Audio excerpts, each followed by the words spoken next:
Welcome. In this video, I will show you what to do if your Google Assistant isn't recognizing your commands on DREAME TV. First of all, check the manual switch, which is located right beneath your TV, next to the physical power button.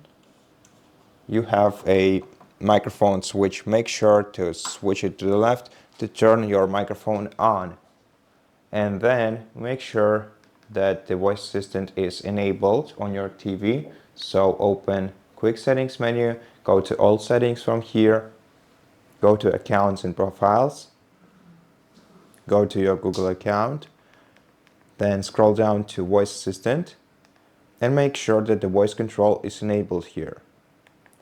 Besides, go back to Settings, check Privacy, check your microphone, and make sure that Google has access to your microphone. And also clear the cache of the Google and try once again. And lastly, if the problem is still there, scroll down to Remotes and Accessories and make sure that your TV is connected. Otherwise, you can also forget your remote control. If the problem is still there, just forget your remote control and then select Pair Accessory.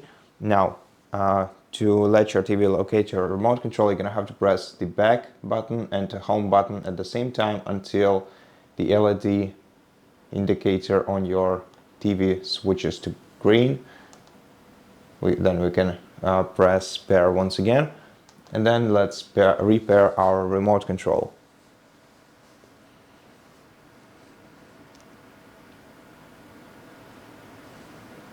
Okay, and right now we can try using our voice assistant. So just